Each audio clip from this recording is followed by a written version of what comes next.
Yan, yes, hello. So, kamusta po mga ka-Streetwise? Ako po si Takero Miyamoto at welcome po sa aking munting channel. So, mga kababayan, pag-usapan ngayon natin yung nangyari po sa Bacolod City. So, pahiya po si Sara Duterte dito. Kasi po, si Sara nga, no, sinipa po sa stage.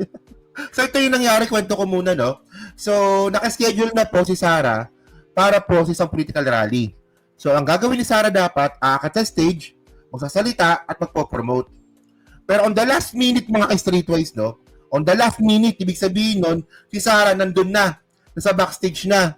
So, kinausap sila ng organizer at sinabi na hindi ka na pwedeng umakat ng stage, bawal ka dito kasi Duterte ka.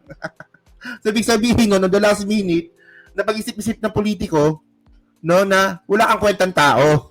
Hindi ka makakatulong.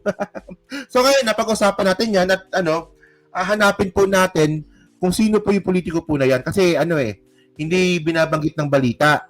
Pero madali lang po hanapin yan. Hanapin natin kung sino po yung politiko po na yan. Okay, so pag-usapan natin to, no? So by the way pala mga kababayan, no? Bago tayo mag-start, so tayo po ay nalulungkot at nagdadalamhati nga po sa pagpanaw nga po ni Cap Lenin ng ABP. Second nominee po siya. So sana po, no, medyo nakakaiyak nga ito, no. Nakakalungkot nga to, no, na sana makamit mo po yung hustisya. So kung ano man po yung pangarap mo po sa ABP, kung sila po yung mananalo, pagpapatuloy po nating lahat para po makatulong po sa sambayan ng Pilipino. So rest in peace po, sir. So thank you po, no. So ito, continue natin, no. So ito, nabalita ito from, ito, may code card pala dito. So sabi dito, no, Sara nakatanggap ng diskriminasyon sa kampanya sa Bacolod. Okay. So, Bacolod City ito, no. So ngayon, ito, nabalita ito from abogado.com.ph. So sabi dito, no, hindi ka pwede, Duterte ka. VP Sara kick out of Bacolod rally over family name. Okay. So ibig sabihin nun, galit na sa iyo yung mga taga Bacolod. Ikaw ba naman, magnakaw ka ba naman, mamamatay tao ka pa, di ba magalit? Di pa ba magagalit yung mga tao sa'yo? So, bobo na lang po talaga maniniwala sa mga Duterte. So basahin natin to, sabi dito, in a shocking and emotional admission. Emotional ba yun? Parang hindi naman, Vice President Sara Duterte revealed she was unceremoniously kicked out of a scheduled campaign rally in Bacolod City last Wednesday because she carried the Duterte name.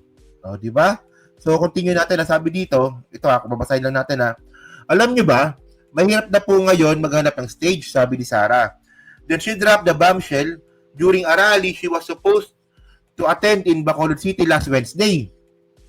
So, last week ito nangyari. So, 6 days ago. Okay? 6 days ago.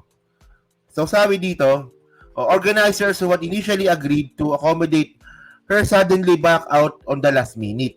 O, diba? Nandun na ako sa Bacolod.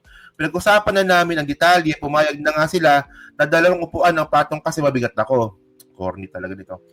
Para sa isa lang. Sabi niya dito, no? Mabigat ako, mabigat daw siya. Pero nung oras ng rally, ang sabi sa akin, hindi ka pwede sa stage namin dahil Duterte ka. So, buti nga sa'yo. O kaya, kung sino man po yung sumipa kay Sara Duterte po sa stage, kudos po sa'yo, sana po masarap po ang ulam mo ngayon. So ngayon mga ka-Streetwise, no, pag-usapan ngayon natin kung sino ba itong politiko po na to. Kasi medyo madali lang po siya hanapin.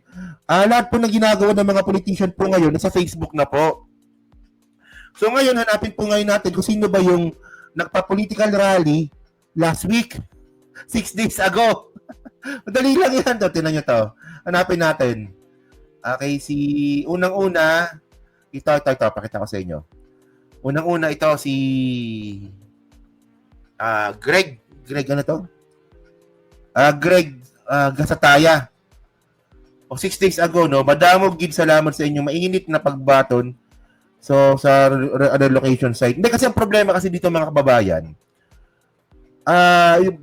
Hinahanap po sa mga news article kung sino pong politiko po yung sumipa kay Sara Duterte, wala po akong makita. Wala. Katanong research ko, wala. So, ang gawin natin, hanapin na lang po natin kung sino yung politiko sa Bacolod City na may political rally 6 days ago. So una ito. Actually, tatlo sila. Itong si Greg Gasataya na tumatakbo siyang mayor ng Bacolod City. Tapos yung isa, si Elcid Familyaran. 6 days ago din ito, no? Elcid Familiaranan. Whatsoever. So ito sa basketball court lang ata ito nangyari. Kaya konti lang naman yung tao dito, oh. Diba? Pero yung pinakamalaki political rally mga kababayan na nangyari nga po 6 days ago sa Bacolod kay Albi Benitez. Ito medyo madami-dami din ata ito sa Albi Benitez. 6 days ago din dito, no? So si Albi Benitez mga kababayan, dati po siyang PDP laban, di ba? Na naging mayor nga po ng Bacolod City na ngayon po tatakbo bilang congressman. Okay. So, dyan na sa mga taga Bacolod na makakapanood po ng video po na to kung meron man. So sa tingin ninyo, sino po yung politiko na posibleng sumipa kay Sara sa stage? Di ba? And actually, merong video dito si Sara eh. Tapanoorin natin to, ha. Saan na ba yun? Ito yung admittance niya eh. Mayor Isko Moreno Dumagoso sa pagpapahiram ng microphone, kuryente, LED wall at stage ngayong gabi na ito. Napakabait niyo po. Alam niyo ba, mahirap maghanap ng stage. Subukan mo ba? Mahirap maghanap ng stage ngayon, ha? Kakanta nga. Doon ako sa Bacolod. Meron na akong rally. Sabi ko, rally. Oo nga eh. Dalawang bangko dapat, Mayor, kasi hindi ako kinakaya ng isa lang. Sabi nung kasama ko kahapon, ayan na yung chair, tumayo ko na lang dyan. Sabi ko, kulang yan. Kumakanigisa, hindi ako kaya ng, isa lang, dapat dalawang bangko. Dalawa na yung rally, okay na. Umayag na, ganito, ganyan. Tapos nung gabi na, papunta na ako dun sa rally, sinabi sa akin, ay, hindi ka pwede sumampa sa stage namin. Dahil, dahil Duterte ka. Mahirap talaga maghanap ng stage ngayon. Oo, nangyari ng hanin sa Anong dapat namin gawin? Maawa kami sa'yo? Ayun ba gusto mong palabasin dito? Kawawa naman si Sara. Ang taba-taba. Hindi nga, ayun ba? Hindi, actually kasi mga kababayan, buti nga ka mo. Hindi ka pinasampa ng stage. Kasi magkakalat ka lang doon. Tingnan mo di ba ito may experience ka na pala na tinabla ka, na sinipa ka sa stage. Tapos nung nagkaroon ka ng pagkakataon para umakyat sa stage, anong ginawa mo? Nagkalat ka lang. Anong ginawa mo? Nang-away ka ng congressman. Ito, naalala nyo to? Tingnan nyo to, naalala nyo to? Ano ba yun? Yung ginawa niya kay Benny Abante, ano ba yung picture na yun? Ito, pakita ko ulit So ito mga kay-streetwise, no? Alam nyo, ito eh. Hindi ko talaga makuha kung anong klaseng utak meron si Sara eh. So sinipa ka na pala sa stage sa Bacolod. Tapos nung nagkaroon ka ng pagkakataon para umakyat sa stage sa ibang politiko at ibang entablado, ang ginawa mo, nang away ka pa ng congressman. Di ba? Nambuli ka ng congressman doon po sa stage. So paano ngayon gaganahan yung ibang politiko para pakitin ka sa stage? Tignan mo ginawa mo kay Abante. Tignan mo yung ginawa mo kay Congressman Chua at saka kay Villarreano. O binody shaming mo pa. Sana kung makapag-body shaming ka, akala mo payat-payat mo, taba-taba mo rin naman.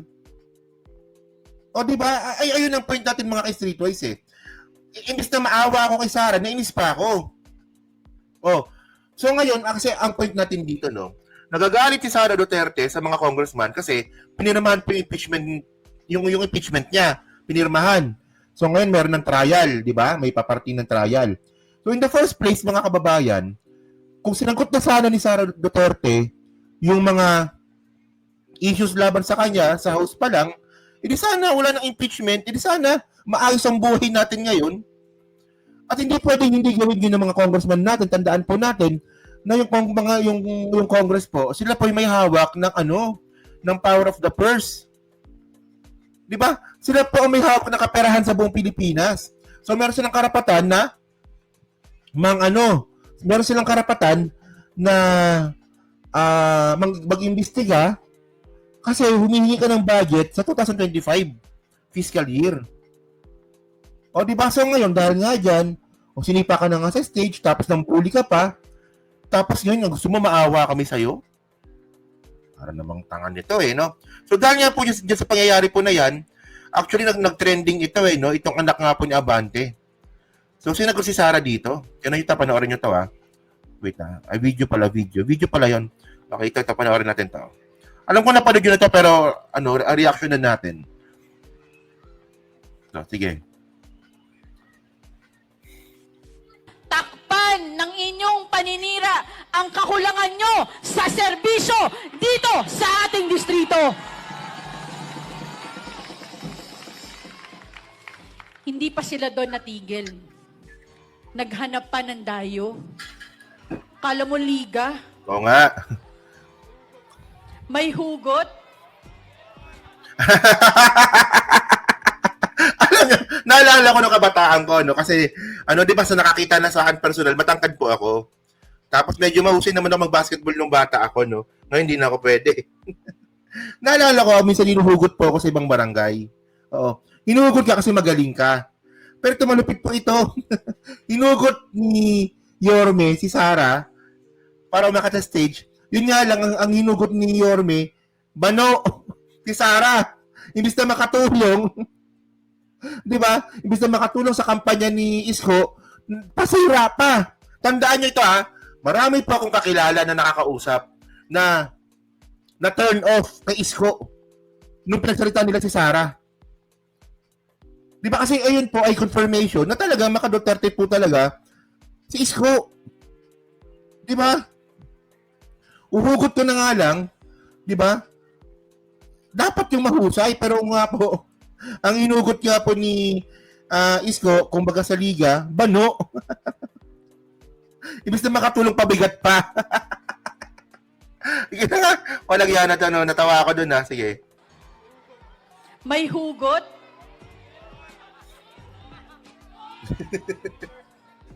Tatayo ka dito sa aming lungsod. Tatayo ka sa aming distrito. Wala ka naman na ambag sa mga buhay ng aming mga kadistrito. Correct. Actually, tama yun Totoo yun. Una sa lahat mga kababayan, si Sara Duterte po kasi, vice presidente lang po yan. Kumbaga yung trabaho niya lang po kasi, spare tire lang po. Kung ano man mangyayari sa presidente, siya papalit. Ayun lang po. So, wala po siyang jurisdiction dyan po sa Maynila. Technically, ganun. Wala. So, wala ka nang naitulong, pabigat ka pa. Ang kapal naman ng mukha mo. Di ba? Pumunta ka lang dyan sa Maynila para maghiganti sa mga congressman para laitin tsaka bulihin. Kaya nga natataka ako kayo, ba't pinayagan mo yan Natawa ka pa talaga, Isko imbis na sitahin mo, o kaya tanungin mo muna, Sara, o pagkakit mo sa station, ano bang gagawin mo? Malabo namang hindi mo alam kung anong gagawin ni Sara bago siya umakyat ng stage. Ang tanga-tanga mo naman kung ganon. Isko, ewan ko ba kay Isko, Ewan ko ba? Sige, continue. Mga kadistrito! Para bastusin! Para siraan ang aming congressman naglilingkod ng tapat at totoo na walang pinipiling panahon. At para sa mga tao na hinayaan sa kanilang entablado tumayo ang isang bastos at walang respeto, tama lang na hindi ka naging presidente ng Pilipinas. Okay, si Isko nga yun, di ba? Sabi ko sa iyo bobo ka rin Isko Ewan ko lang samantalang nung election dati, nung 2022, hindi ka naman tinulungan ni Digong. Di ba, pinabayaan ka lang din. Kaya nga nang ulelat ka di ba? So yun mga ka-streetwise, no? So yun na. So kayo po, no, ano pa masabi nyo nga po dito sa pagsipa nga po sa stage ni Sara Duterte sa Bacolod? At sa tingin nyo po ba yan po sa mga taga-Bacolod po na makapanood po nito, sino kayang politiko yun? So nagbigay na ako ng kanina, ng reference kung sino doon. Okay? So yun, sa comment na po sa baba, binabasa ko pong lahat yan. At syempre dyan po sa Team Replay, palike po, subscribe, kung na makalabisan, pa-share na rin po ng video po na to. So, thank you mga streetwise. So, kita na ulit tayo sa susunod nating content. So, thank you, salamat, and bye-bye.